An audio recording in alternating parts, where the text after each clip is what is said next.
لو انت دايما بتواجهي مشكله في حردة الجيرو وما بتكونش مظبوطه على العميله بعد ما تخلصي لها حاجتها، او بتواجهي صعوبه في ضبط الحردة دي مع الكم، فشوفي الفيديو ده للاخر. هعلمك طريقه سهله جدا تظبطي بيها حردة الكم وكمان تقفيلها هيكون مظبوط.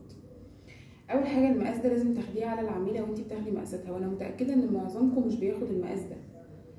بتلفي المزوره حوالين دراعها من فوق، من عند حردة الجيرو من فوق كده لحد تحت الابط، تلمسي المزوره في بعضها يا دوبك، بس يعني المقاس بالظبط، مش بتاخديه ببراح ومش بتاخديه بتضيقي، لا انت بتاخدي المقاس بالظبط. مثلا هو طلع هنا 40، تمام؟ بيختلف على كل عميله والتانيه. انت بتكوني اخده محيط، تمام؟ زي ما قلتلك بتكوني اخده المحيط ده مظبوط، مش بتزودي فيه ومش بتنقصي فيه، تمام؟ طلع معانا 40، اللي هو المحيط ده يا بنات طبعا بيكون دراعها خارج من هنا، بتاخديه كده بالظبط، تمام؟ هو طلع معانا هنا 40، بيبقى كده بالظبط من عند نهايه الكتف بتلفيه حوالين دراعها. بتكوني طبعا اخده محيط صدرها بالطريقه دي،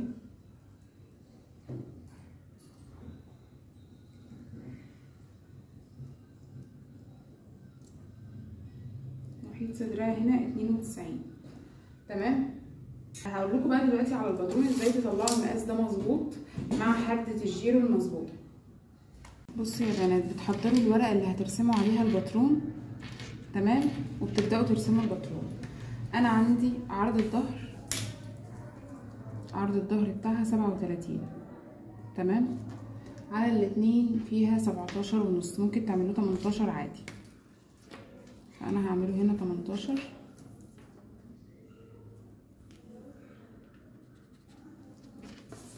وهنزل من 18 دي 4 سنتي. في ناس بتنزل 3 وفي ناس بتنزل 4، انا بحب انزل 4. وهحدد الرقبة، هعملها على 7.5 لان هنا المقاس صغير، وهرسم خط الكتف.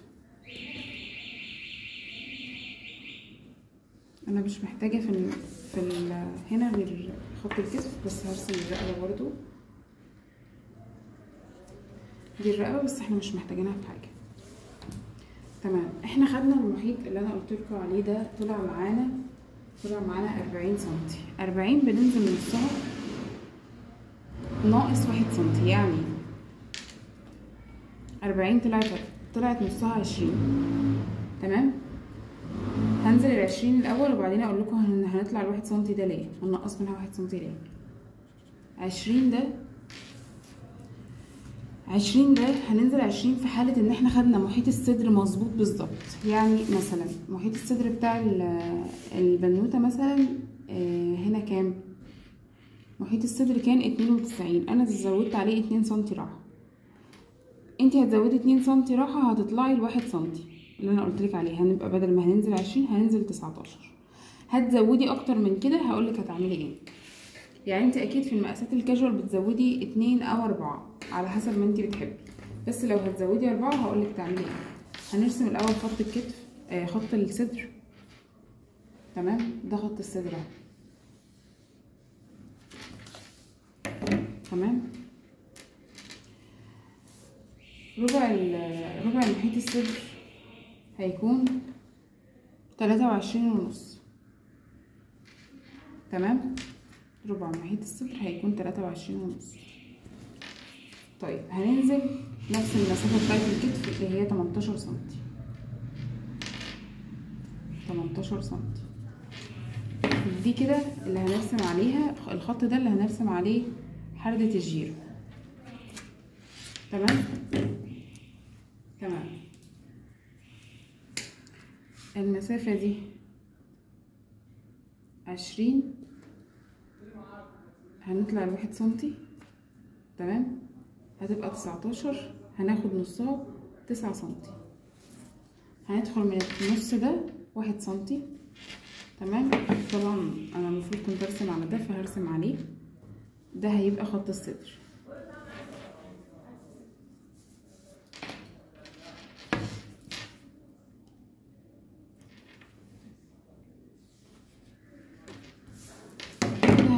خط الصدر، هنكمله للاخر عشان تبقوا فاهمين اكتر. تمام، ملناش دعوه بده، اللي تحت ده لا. طيب عندنا قلنا محيط ربع محيط الصدر 23.5. ده بالراحه، انا مزوده 2 سنتي بس راحه. الطريقه دي بتعملوها لو انتوا عايزين الكم بالظبط مظبوط. طيب ان محيط الصدر هيكون يعتبر مظبوط عليها، يعني الحاجه اللي انت بتفصليها لها سواء فستان، بلوزه، شميز، اي حاجه، محيط الصدر بال2 سنتي ده هيعتبر مظبوط عليها، يعني هيبقى مايل للمجسم. عايزه توسعي اكتر من كده هتزودي بقى 4 6 زي ما انت عايزه. تمام تمام. طيب في حاله ان انت وسعتي هنا، لو انت عايزه الموديل بقى واسع هتعملي ايه؟ لو وسعتي من هنا حردة الجيرو هتكبر جدا. هي حردة الجيرو الطبيعيه، خليني اوريها لكم، هرسمها مثلا هنا بالقلم ده. حردة الجيرو الطبيعيه المفروض ان هي كده،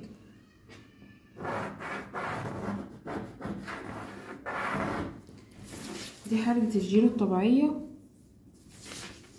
نظبط بس من هنا، دي حردة الجيرو الطبيعية، وده محيط الصدر الطبيعي بتاعها، لا واسع ولا ضيق، مظبوط عليها. طيب انت عايزة توسعي محيط الصدر، انت عايزاه من عند الصدر يكون واسع، مدي وسع، هتعملي ايه؟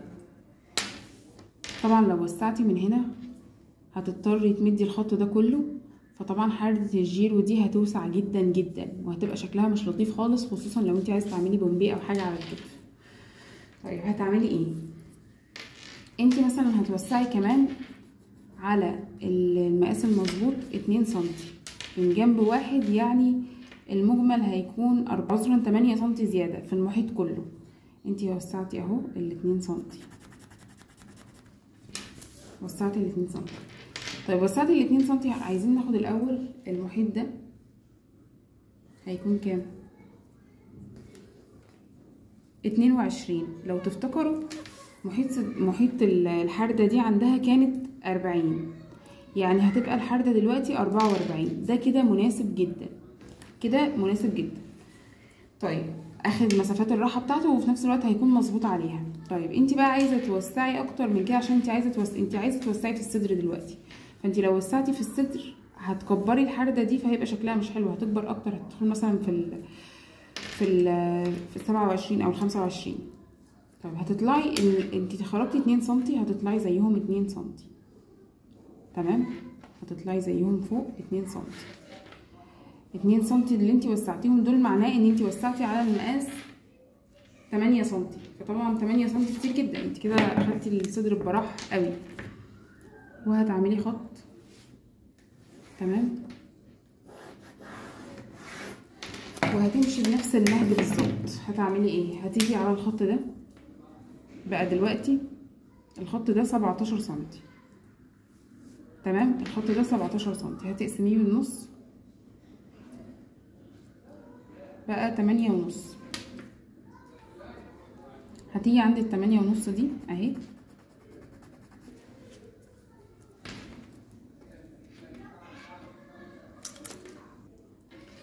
هتيجي عند 8.5 هتدخلي سنتي لجوه. تمام، وتحددي السنتي ده. عذرا هو في الاول هنا كان المفروض ننزل 9.5 مش 9 بس. تمام، هتحددي ال1 سنتي بتاعك وهتدخلي. طبعا انت هنا دخلتي، هنا المحيط بقى كام؟ المحيط في الاول كان 23.5 بقى 25.5 عشان احنا زودنا 2 سنتي. ادي 25.5 اهو، 25.5. تمام، هتيجي ترسمي الحردة الجديدة. هتحددي هنا، طبعا الكيرف هيكون على اول الكتف جاي على ال1 سنتي اللي احنا دخلناه هنا، شايفة كده كده.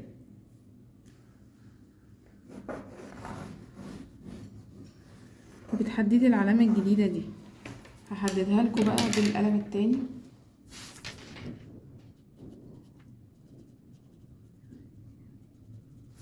دي حردة الجيرو الجديدة. تمام، عايزه اخدها لكم دلوقتي اقول لكم محيطها بقى كام.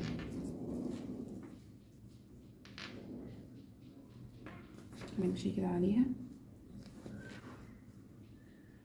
بالظبط 22 اهو. شايفين هي عند العلامه اهي 22 هنا بالظبط. طيب كده حردة الجيرو والكم هيكونوا مظبوطين عليها، رغم ان ان محيط الصدر هيكون واسع، يعني الستايل هيكون واسع عليها من الجسم نفسه هيكون واسع، لكن حردة الكم مظبوطه. فدي اكتر طريقه انتوا هتستفادوا بيها وهتظبط معاكم حردة الكم جدا، وهتظبط معاكم الكم وشكله، خصوصا لو عايزين تعملوا هنا زي ما قلت لكم كشكشه او بومبيه او كده. ودي انا عارفه ان المشكله بتواجه بنات كتير، فيا رب تكونوا استفدتوا من الفيديو ده، وان شاء الله في فيديو تاني هقول لكم ازاي تعملوا الكم على نفس الطريقه دي، وعايزاكم تجربوها وتكتبوا لي في التعليقات ظبطت معاكم ولا لا، بس هي ان شاء الله هتظبط معاكم.